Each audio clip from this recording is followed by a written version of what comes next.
Hello. I can't get the image out of my head. The way her hand trembled when she dropped her camera bag onto the kitchen counter yesterday. It was subtle, but I noticed. Stephanie isn't the kind of person who shakes. She's precise, almost rigid in how she moves through life, her world calibrated to the millimeter. That's how she built her photography career, turning her tiny studio on the edge of downtown into a household name in the art world. She's got this effortless way of making black and white portraits seem alive, raw, like you're seeing the very soul of the person she's photographing.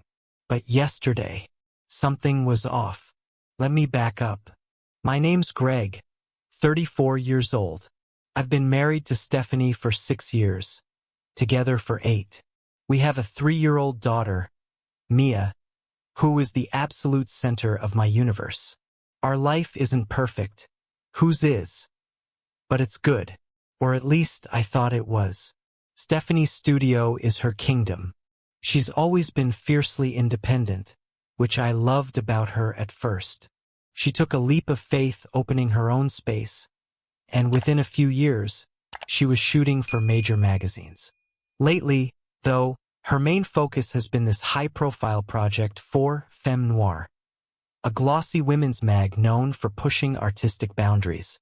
It's a series of candid photos of men, stark and shadowed, the kind of thing that gets talked about in art circles and whispered about in PDA meetings. Stephanie insists it's tasteful, no private parts, nothing vulgar. It's about the human form, Greg, she told me when she landed the gig. Not just the body, but the story it tells. I believed her. I still do mostly, but something's changed over the past month. She's always been a workaholic, but now she's clocking late nights at the studio more often than not. At first, it didn't bother me. She's passionate about what she does, and I've always tried to support that. But then there were the excuses. Photo shoots running long, last-minute meetings with the magazine's editor, emergency retouching sessions that couldn't wait until morning. And then, there was her behavior.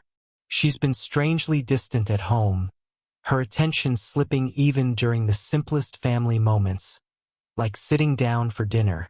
When I try to engage her, she'll smile, but it's always this faint, distracted thing, like she's already somewhere else in her mind. I didn't think much of it until last weekend. It was Friday evening, and we were cleaning up after dinner. I was drying the dishes while Stephanie packed up her gear for the next day's photo shoot. Out of the blue, she said, "Derek's picking me up tomorrow morning." I stopped mid-dry. "Derek?" I asked. She kept packing, not even glancing my way. "One of the models. It's easier this way. His place is on the way to the studio." Now, that might not sound strange to anyone else, but Stephanie has never let a client or model drive her anywhere. She's a control freak about her schedule and her car. If there was one thing I could count on, it was that Stephanie would always get herself to and from her shoots. "Are you sure that's a good idea?" I asked. She shrugged. "It's fine, Greg. No big deal." But it felt like a big deal. I couldn't stop thinking about it the next day. Derek. A name she hadn't mentioned before, at least not to me. That evening, after Mia went to bed, I decided to bring it up again. "So, how'd it go with Derek?" I asked as casually as I could. Stephanie barely looked up from the laundry she was folding. "Fine," she said, her tone clipped. "Did he stay at the shoot the whole time?" I pressed, watching her face for any flicker of emotion. She hesitated just for a second. "Yeah," she said. "Of course. Why wouldn't he?" I didn't have an answer for that, but something about the way she said it, too quick, too rehearsed, set my nerves on edge. That's when I noticed the tremble in her hand yesterday, the way she avoided my eyes when I asked how her day was. "Busy," she said, and that was it. She walked out of the kitchen without even asking about Mia, who just learned to say yellow that morning and couldn't stop pointing at every banana and crayon in the house. Later that night, after Stephanie went to bed, I sat on the couch, staring at the blank TV screen, trying to piece it all together. Her sudden distraction at home, the late nights at the studio, the fact that she was letting this Derek guy pick her up, it all felt wrong. I'm not a jealous husband. I've always trusted Stephanie. But now, I couldn't shake the feeling that something was slipping through my fingers. I don't have any proof. Just 1,000 little moments that don't add up. Tomorrow, she has another shoot for Femme Noir. She told me it's the last one in the series. Part of me wants to believe that means things will go back to normal. But there's this nagging voice in the back of my mind, whispering, what if they don't? What if this is only the beginning? Am I overthinking this? Or is there something I'm not seeing? Something's wrong. I can feel it, but I don't know what to do.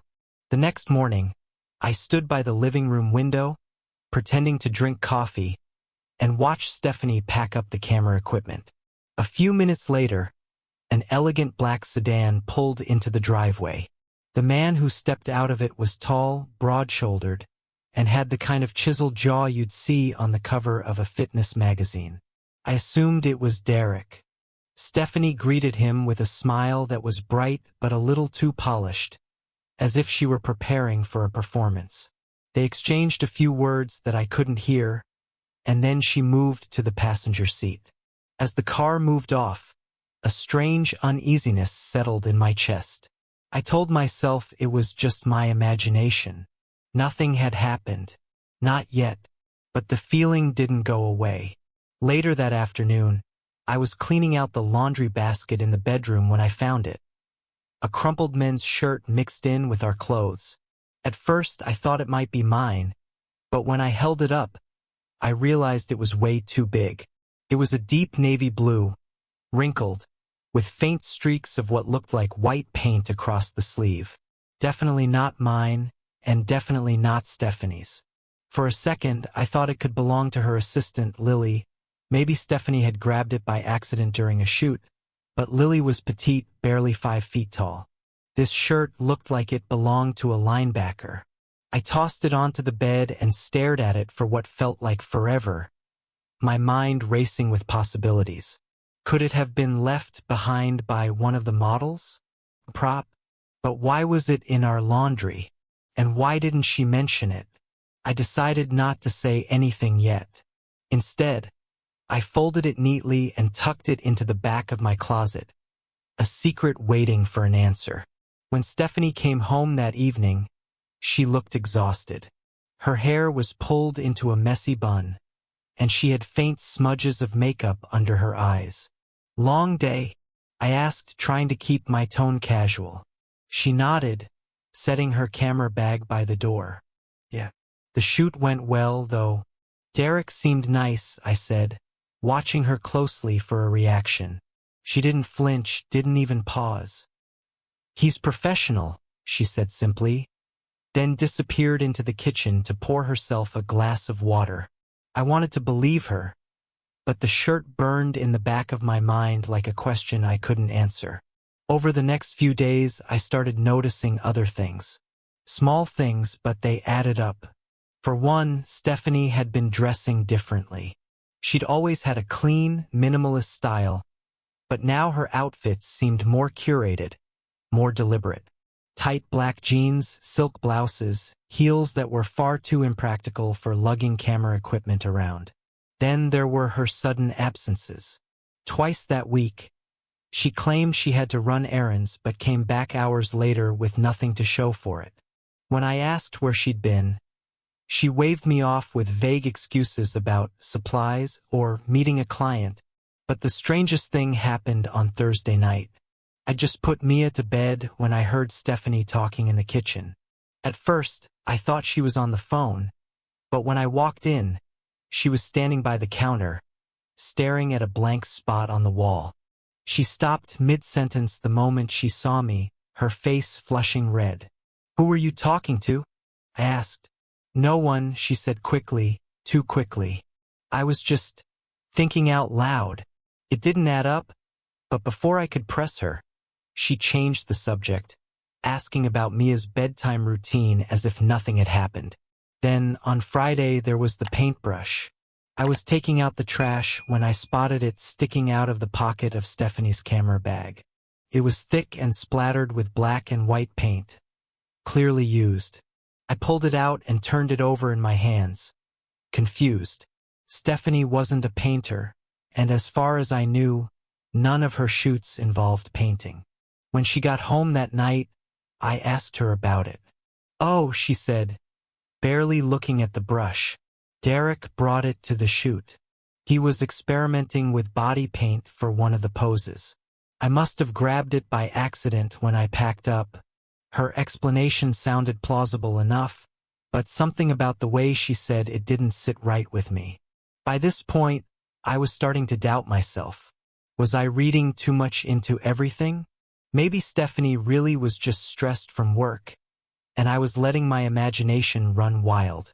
But just as I started to convince myself that I was overreacting, something else happened. That weekend, we were at a neighborhood barbecue when one of the wives, Melissa, I think her name was, pulled me aside. "Greg," she said, lowering her voice, "I saw Stephanie downtown last week. She was at a bar with some guy." I blinked, caught off guard. "Are you sure it was her?" Melissa nodded. "Positive. I almost went over to say hi, but they seemed, I don't know, deep in conversation." "Did you recognize the guy?" I asked, my throat tightening. "No, but he was tall, dark-haired. Kind of model-looking, honestly. Derek." When we got home that night, I couldn't hold it in anymore. "Were you at a bar last week?" I asked as we were getting ready for bed. Stephanie froze for just a second. So quick I might have missed it if I weren't watching her so closely. "What are you talking about?" "Melissa said she saw you downtown with some guy." Her eyes narrowed. "Melissa doesn't know what she's talking about. I was at the studio." Her tone was defensive, sharp enough to cut through my doubt. But deep down I knew she was lying. And suddenly, I realized, the shirt, the late nights, the paintbrush, they weren't coincidences. They were breadcrumbs, leading me toward a truth I wasn't ready to face. Something was going on with Stephanie, and I was going to find out what. By Saturday night, I couldn't keep it bottled up anymore. My mind had become a broken record, replaying every odd moment, every suspicious detail, every uneasy glance. The shirt, the paintbrush, Melissa's comment, they all pointed to something I didn't want to believe but couldn't ignore. After Mia was asleep, I found Stephanie in the living room, curled up on the couch with her laptop. She was editing photos, the blue light from the screen casting sharp shadows across her face. She looked calm, focused, like nothing in the world could disturb her. For a moment, I wondered if I was making it all up, if I was the one ruining this marriage with my paranoia. But then I remembered the way she'd laughed off the scarf, the way she'd shut down every question about Derek. And something inside me snapped. "We need to talk," I said, my voice steady but cold. She glanced up, her fingers pausing over the keyboard. "What about?" I sat down in the armchair across from her, leaning forward. "About you, about us, about what's been going on." Her expression didn't change. "What's that supposed to mean?" "You know what it means, Stephanie," I said, my heart pounding. "The late nights, the errands that take hours, the guy picking you up for shoots, the paintbrush, the shirt, the bar downtown. It's too much. Something's going on, and I need you to tell me what it is." For a second, she just stared at me, her face unreadable. Then she leaned back, folding her arms across her chest. "You're being ridiculous," she said, her tone icy. "Am I?" Depressed. "Because it doesn't feel ridiculous to me. Feels like you're hiding something." Her eyes narrowed. "I'm working, Greg. That's all I've been doing. You don't get it because you've never had a job like this. You don't know the pressure I'm under to deliver, I know what pressure looks like, I said. And this isn't it. This is you lying to me, to my face, over and over. Her jaw tightened, and for a moment, I thought she might snap back with some cutting remark. But instead, she let out a bitter laugh, shaking her head. This is about Derek, isn't it? You tell me, I said. She rolled her eyes, the movement so exaggerated it felt theatrical. Derek is a model, Greg. Client. That's it. If you're jealous because I spend time with him at work, that's your problem, not mine. Jealousy? I repeated, my voice rising. This isn't about jealousy, Stephanie. This is about trust. And right now, you're giving me every reason not to trust you. She slammed her laptop shut and stood up, glaring down at me. I can't believe this. After everything I've done for this family, you think I'm what? Sneaking around behind your back? I don't think anything. I shot back. I'm asking you to be honest with me. Are you? She didn't answer. Instead, she grabbed her laptop and stormed out of the room, her footsteps echoing down the hallway. A moment later, the bedroom door slammed shut. I sat there for a long time, staring at the empty space where she'd been. The confrontation had left me more confused than ever. Her anger seemed real, raw almost. But was it the anger of someone falsely accused, or the anger of someone caught in a lie? I needed answers. And if Stephanie wasn't going to give them to me, I'd have to find them myself. The next morning, I waited until Stephanie left for her final shoot for Femme Noir. Then I started digging. First, I searched the car. I went through every pocket, every compartment, every inch of space, but I didn't find anything unusual. Then I moved on to her office. It felt wrong, rifling through her desk drawers and camera bags, but I couldn't stop. Most of what I found was work-related memory cards, notebooks filled with scribbled ideas, invoices for clients. But then, tucked at the bottom of a stack of folders, I found a slip of paper that made my stomach turn. It was a rental agreement for a storage unit. The address was in the city, not far from her studio, and the lease had started 6 weeks ago, the same time she'd begun acting strangely. What could Stephanie possibly need a storage unit for? She had all the space she needed at the studio. Unless, that night I didn't confront her. Couldn't. Not yet. Instead, I laid the groundwork for my trap. Everything okay? I asked casually as she walked through the door. She looked surprised, maybe even relieved, that I wasn't picking a fight. Yeah, she said. The shoot went well. Feels good to wrap up this project. That's great, I said, forcing a smile. You deserve to relax. She smiled back, and for a moment, it almost felt like the old days, like we were still us. But as we climbed into bed that night, her breathing soft and even beside me, I knew I wouldn't be able to sleep. Not until I knew what was inside that storage unit. The next day, I waited until Stephanie left for another meeting before I made my move. The address on the rental agreement led me to a nondescript building with rows of identical units. I used the spare key I'd found in her desk drawer to unlock the door, my hands shaking as I slid it open. What I found inside made my blood run cold.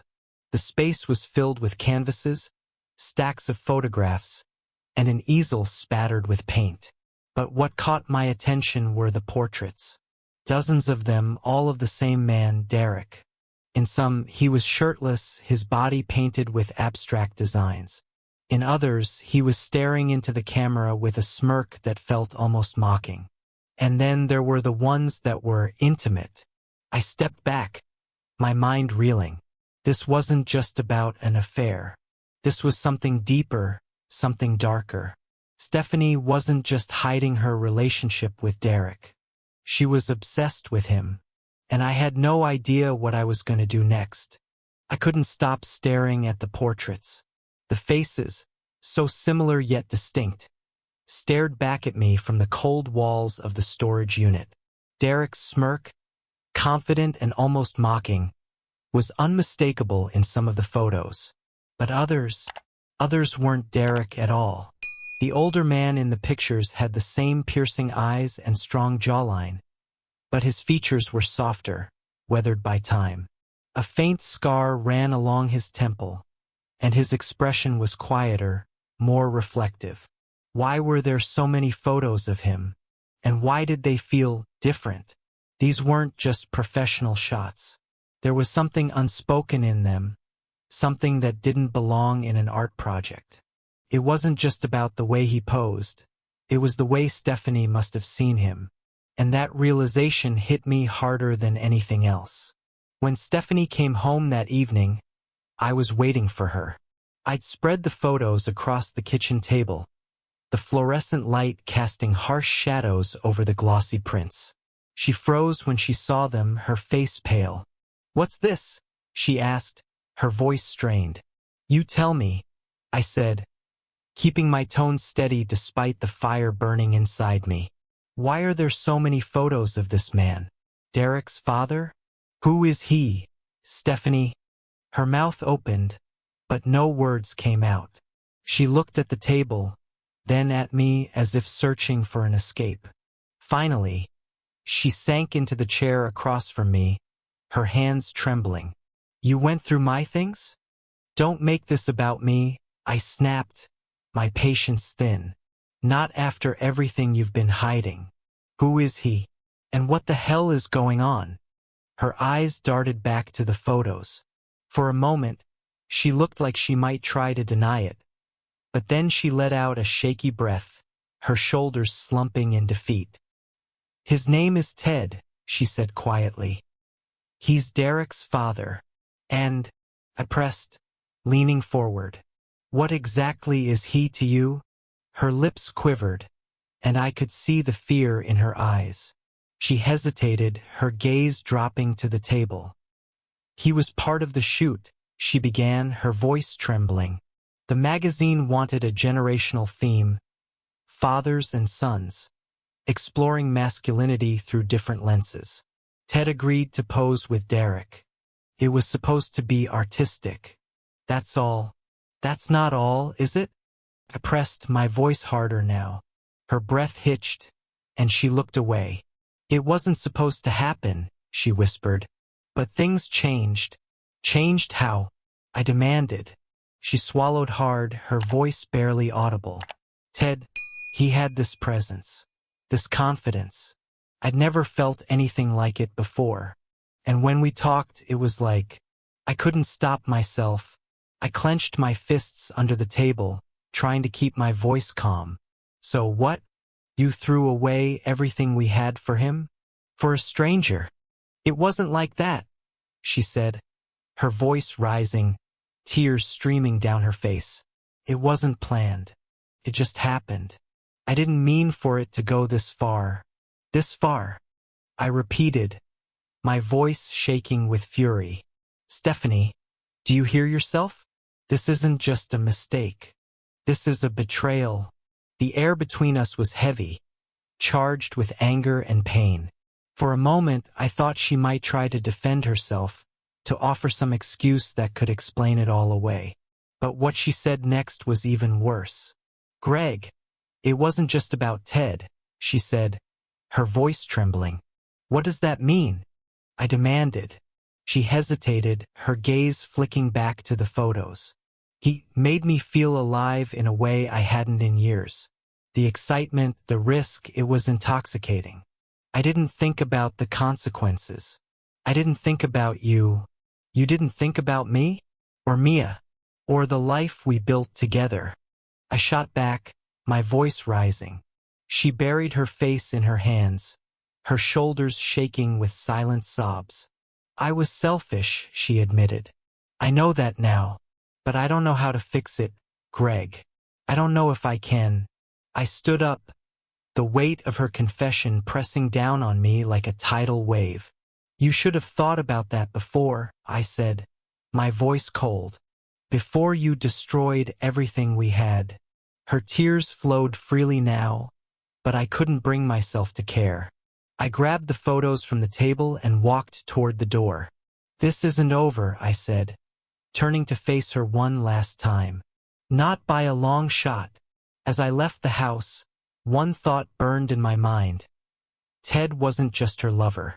He was a reminder of everything she was willing to sacrifice for a fleeting moment of excitement. And now, I had to figure out how to pick up the pieces of what she'd shattered. This wasn't just infidelity. This was betrayal on a level I'd never imagined. And I wasn't sure I could ever forgive her. I barely remember the drive. My hands gripped the steering wheel, knuckles white, as I replayed her words over and over. Every time I thought I had the full picture, another jagged piece twisted the image into something uglier, more warped. It wasn't just about the betrayal. It was about how easily she had stepped into Ted's orbit, how completely she justified it. By the time I reached the edge of town, I realized I had nowhere to go. My parents were miles away, and the thought of burdening my best friend Jared with this mess made my stomach churn. I pulled into an empty parking lot and stared at the cracked asphalt, my chest heaving with shallow breaths. Ted wasn't just another man.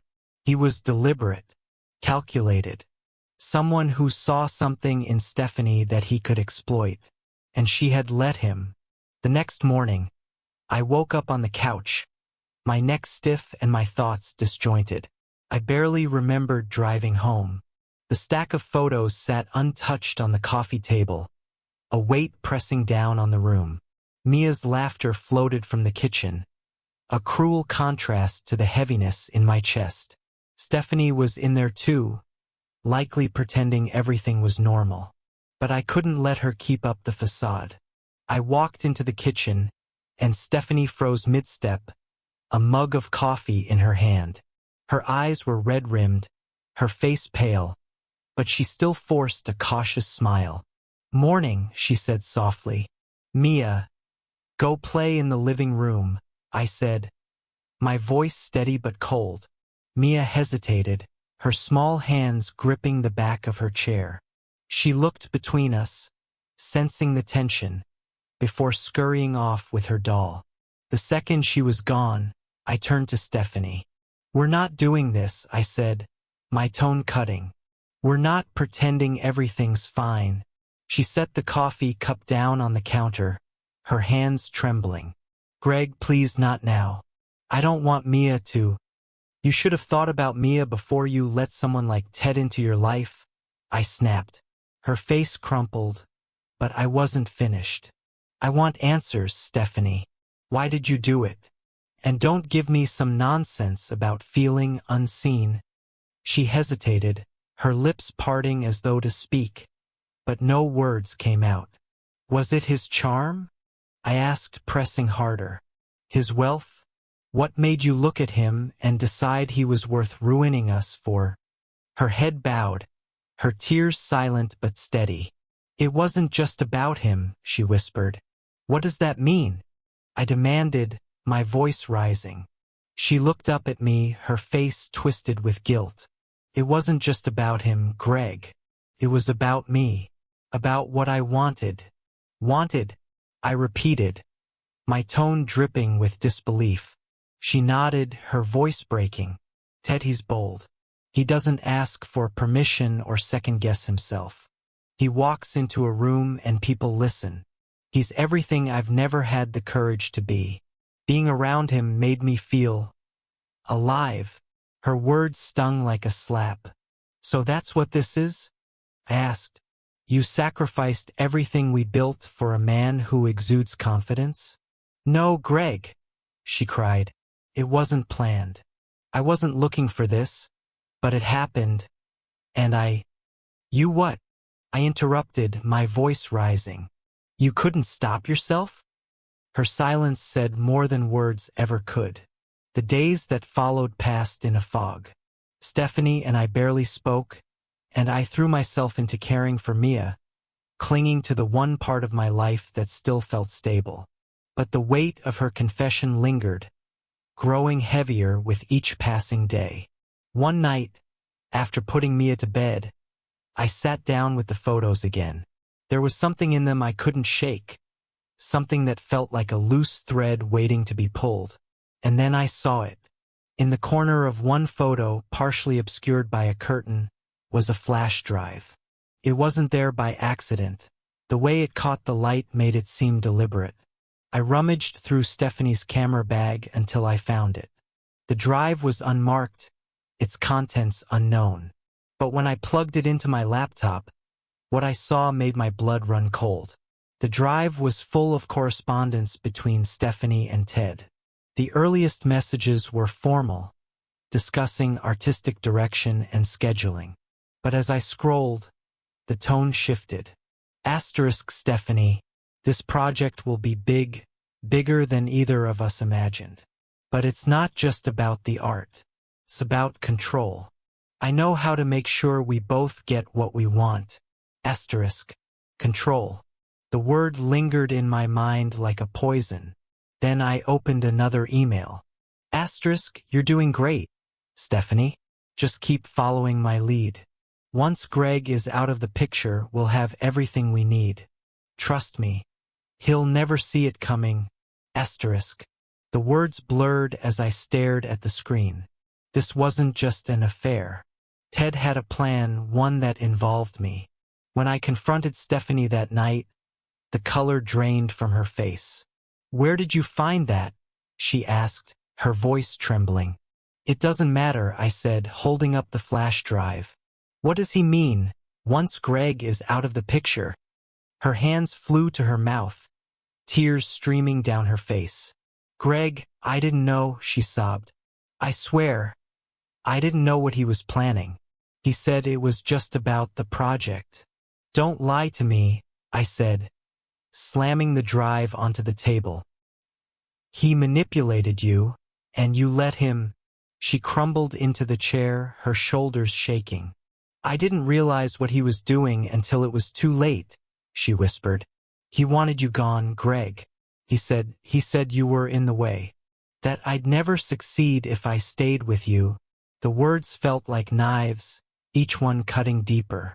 And you believed him? No, she cried. Not at first. But he kept pushing, kept twisting things. I didn't know how to stop it. I stared at her, the weight of her betrayal crashing over me. Ted hadn't just destroyed my marriage. He'd used it as a weapon. And Stephanie had handed him the ammunition.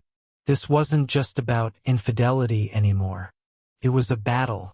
The days after Stephanie's confession were a blur of silence and distance. She tried to talk to me several times, her voice trembling with desperation, but I wasn't ready.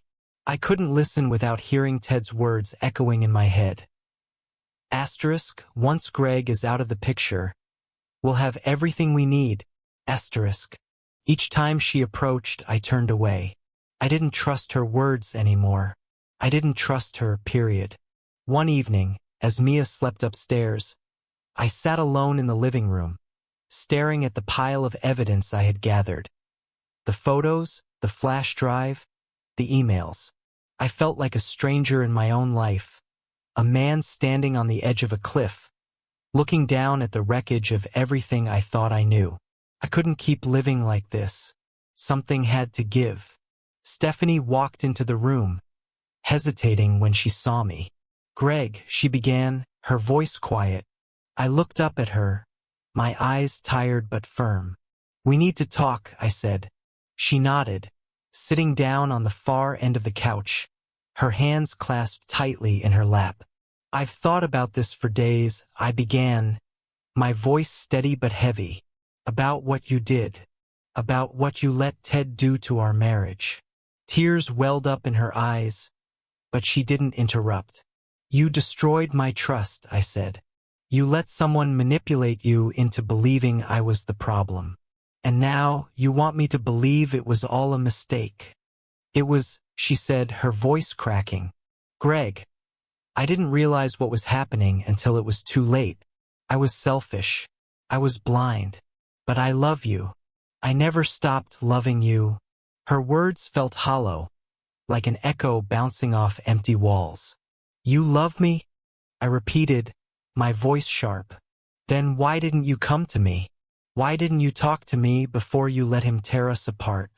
She sobbed quietly, her head bowed. I don't have an answer, she whispered. For a long moment, I just looked at her, the woman I had once trusted with my heart, the woman I thought I knew. I can't do this anymore, I said finally, my voice heavy with finality. Her head snapped up, panic flashing in her eyes. Greg, please, she begged. We can fix this. We can go to counseling, we can… It's not just about what you did, I interrupted, my tone resolute. It's about who you became. Someone who could let a man like Ted manipulate her. Someone who didn't care about the damage until it was too late. I can't be in a marriage with someone I can't trust. Her sobs grew louder, but I stood my ground. I'll be here for Mia, I said, my voice softening as I thought of my daughter. She deserves stability. But us? We're done. The next few weeks were a whirlwind of paperwork, difficult conversations, and moments of overwhelming grief. Mia was too young to understand what was happening, but her innocent questions. Asterisk, why isn't mommy having dinner with us? Asterisk were like daggers to my heart. Stephanie tried to fight for reconciliation, but each attempt only solidified my decision. She had made her choices, and now I had to make mine. One afternoon, as I was boxing up some of my things, I found a folder I hadn't seen before. It was tucked away in a drawer in the hallway, hidden beneath old bills and miscellaneous papers. Inside were more photographs, this time of me and Mia, shots of us playing in the yard, reading on the couch, laughing over dinner. They were beautiful, candid, full of life, but something felt off. At the bottom of the folder was a handwritten note in Ted's precise script. Asterisk, even perfection can fracture under the right pressure. Trust me. Asterisk. My blood ran cold. It wasn't just about Stephanie. It had never been just about her. Ted had been watching us, studying us, long before the affair began.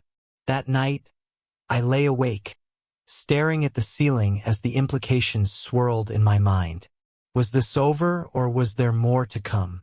Had I removed Stephanie from my life, only to find myself facing a greater threat? The thought chilled me, but one thing was certain. I couldn't let my guard down. Not now. Not ever. The day the divorce was finalized, I felt a strange mix of emotions. Relief, grief, and something else I couldn't quite name. I looked at Mia, who was playing with her dolls on the living room floor, and felt a renewed sense of purpose. I had lost my marriage, but I still had my daughter, and I would do everything in my power to protect her, no matter what or who tried to tear us apart. As I closed the door on that chapter of my life, I couldn't shake the feeling that Ted wasn't finished. His words haunted me, a dark promise lingering on the edges of my mind. Even perfection can fracture under the right pressure. The future felt uncertain, but one thing was clear. I would be ready. Whatever came next, I would face it head-on. This wasn't just moving on. This was survival. It's been 6 months since the divorce was finalized. 6 months of picking up the pieces of a life I thought I understood. Sitting here now, watching Mia play with her crayons on the living room floor, I feel like I'm finally in a place to reflect, to breathe. If you're still listening to me, you're probably wondering how someone gets through something like this. The truth is, you don't get through it, you learn to live alongside it. The betrayal, the lies, the loss of trust, they don't disappear. They become part of you, shaping how you see the world. For me, the hardest part wasn't losing Stephanie. It was realizing how easily trust can be weaponized. I gave her everything.